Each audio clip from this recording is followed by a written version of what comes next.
Welcome to Invest Out West podcast. I'm Nat Micken. And I'm Kahlia Micken. We are a husband and wife team who live and invest in Western Queensland. Join us on our journey of creating passive income through mindset, business, crypto, and property investing.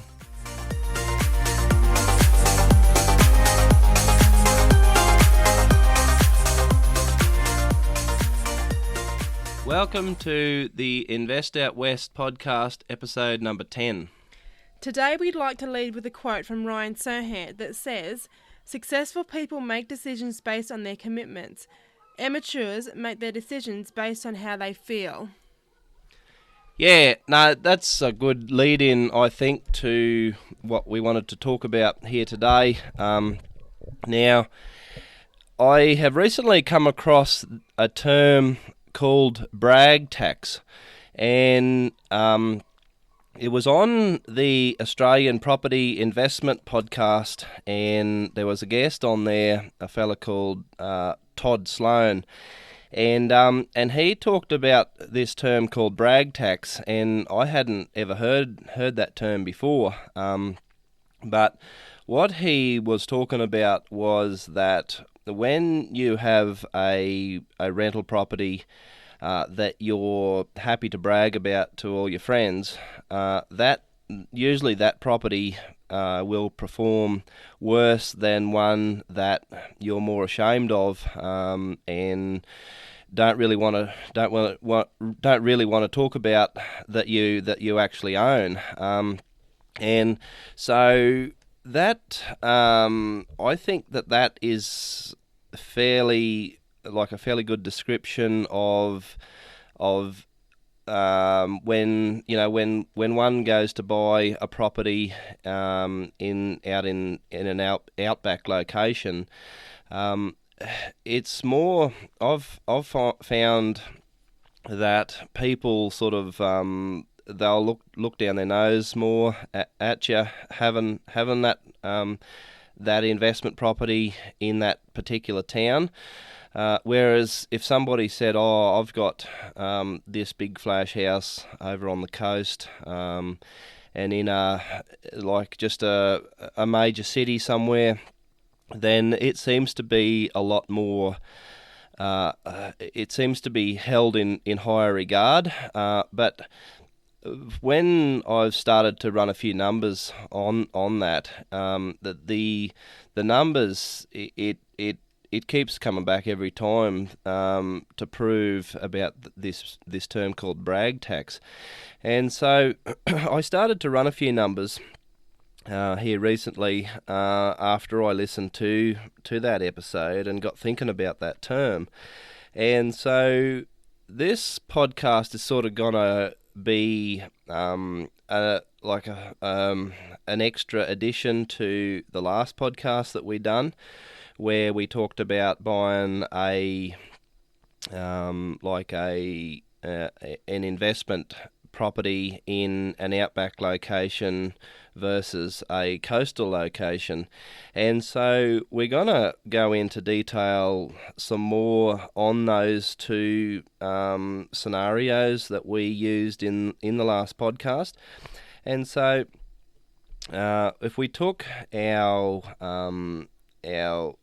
examples that we did last time, and this time we're going to talk more about percentages in return, and this is what I heard in this podcast when Todd Sloan talked about it. He said you'd be happy to own this particular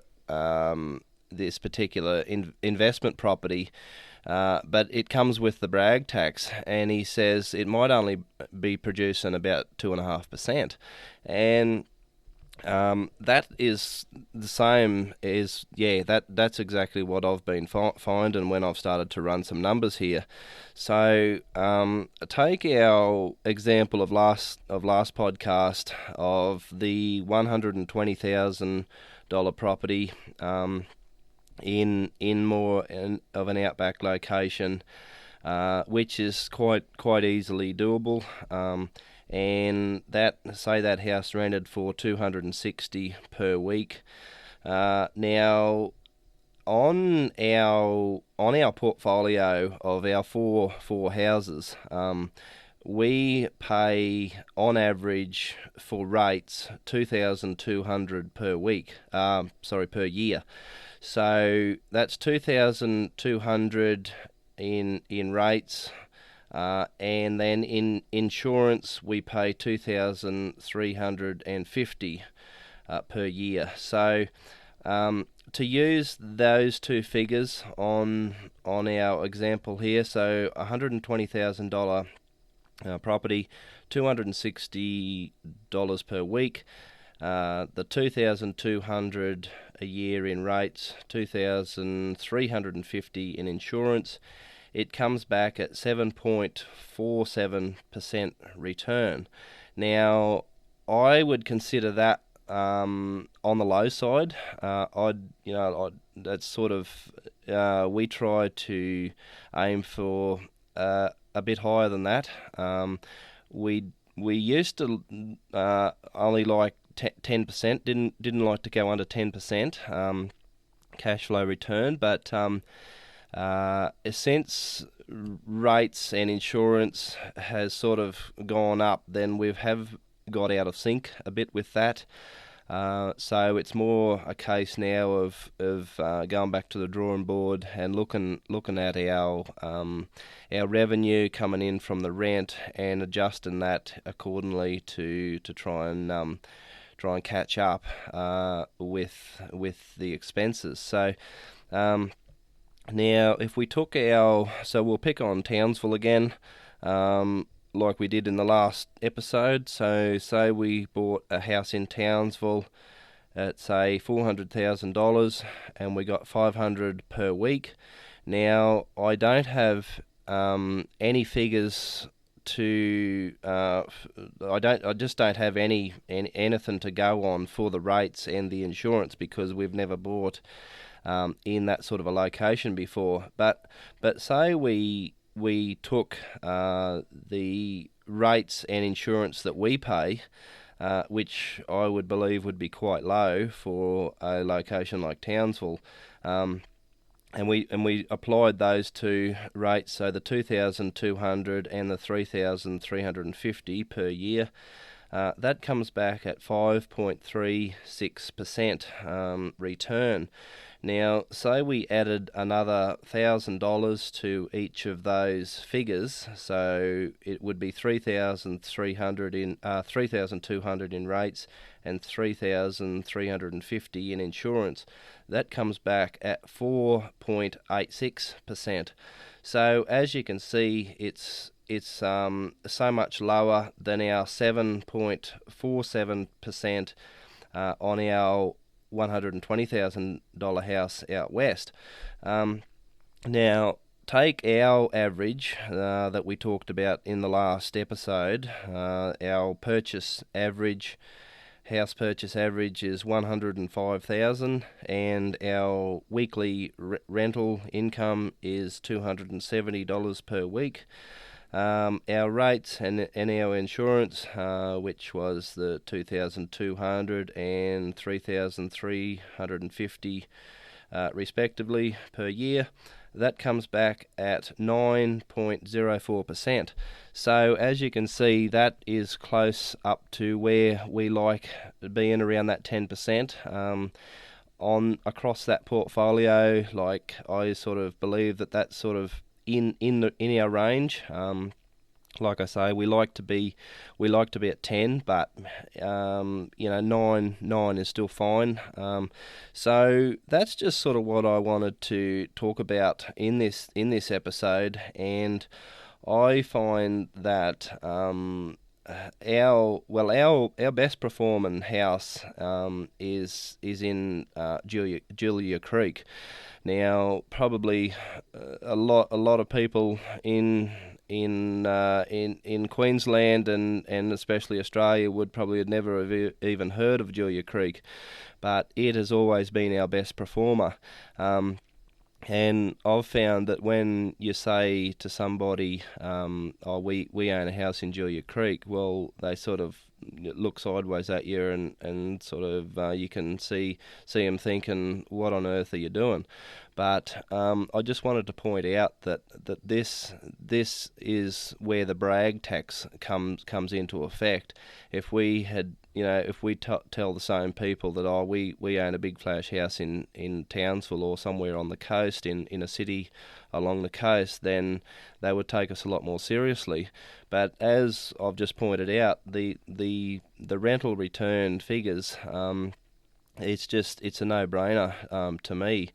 That it's way more lucrative being further inland, and I have talked. I went into a bit of detail in the last episode about the capital growth as well. Now, as you can see on these figures, you have to get capital growth on the coast to, or any house that you pay a lot for, you have to get capital growth to become viable, because the rental income just simply doesn't stack up at all.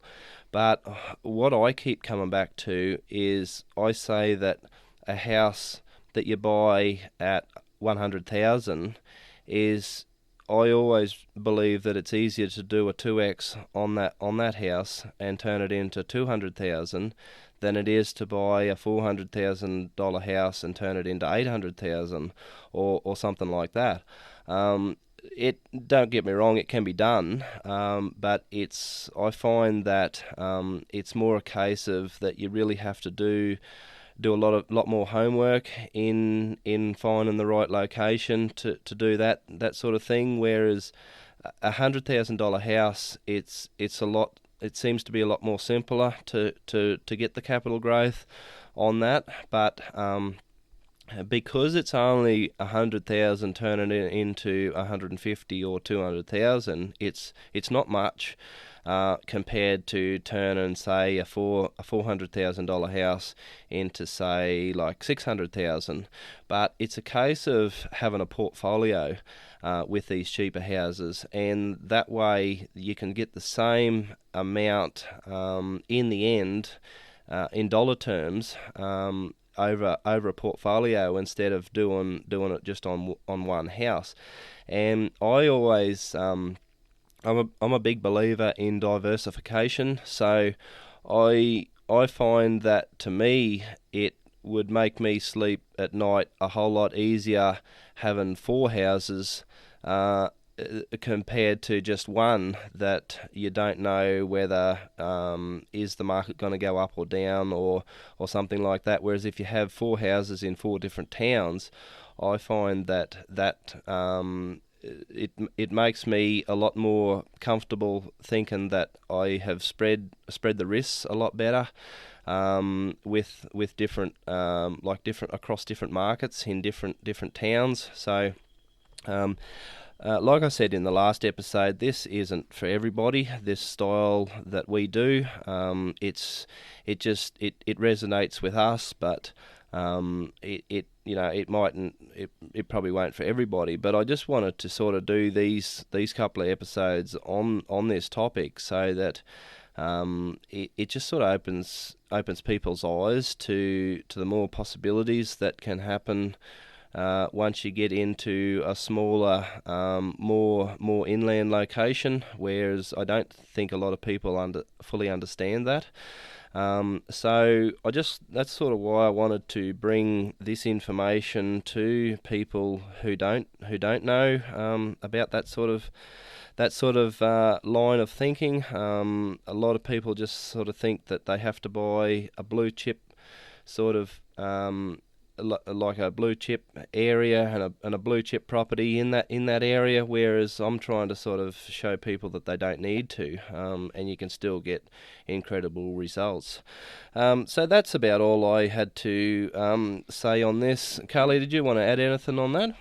Yeah, I guess I'll just touch on a bit of mindset stuff related to the words a brag tax. And I guess brag tax does sum it up. It is a mindset thing. If you want to race out and buy something you want to brag about, when it comes back to like a personal outlook, what you want others to think of yourself. Whereas what our focus is what we purchase, especially in the houses sense, is nothing to do with aesthetics. It's all about what the figures can do underneath all the layers, and what I've just lost my train of thought there, but it's just all about how we can build our own portfolio that ticks our boxes. We're not here to brag to Joe Blogs down the road that we own, XYZ house up the road, but it's all about how them houses can perform for us and for our portfolio, and for our own financial sovereignty. And so I guess it does come back to your mind, and how you can position that in your head, and how you can accept that, hey, my house might not be the prettiest in the street, in the town, in the district, but it comes back to performance, and it comes back to to building up your own portfolio. So I guess wanted to touch on that. That, as we said in that quote that Ryan Sernhant shared with us, the decisions that we make have to be based upon our own direction, and our own commitments, not based on what what your neighbour's going to look at over the fence. And another thing too is when you think of a brag tax, people can look at us and say, oh, you're so lucky, you've got this portfolio, but you're not seeing the behind the scenes. And so if we're out there bragging about it, people get their back up as such. They don't want to see, the work that goes in behind the scenes, or all they can see is just the outside. So that's what I wanted to sort of touch on. Just to remember that it does come back to a mindset. We're not here to brag. We're not here to puff ourselves up. We're just here to build up our own portfolio, and to build our own, our own wealth and our own financial sovereignty. Yeah, no, that's a good way to finish up. I've got nothing more to add on that, and keep living the dream.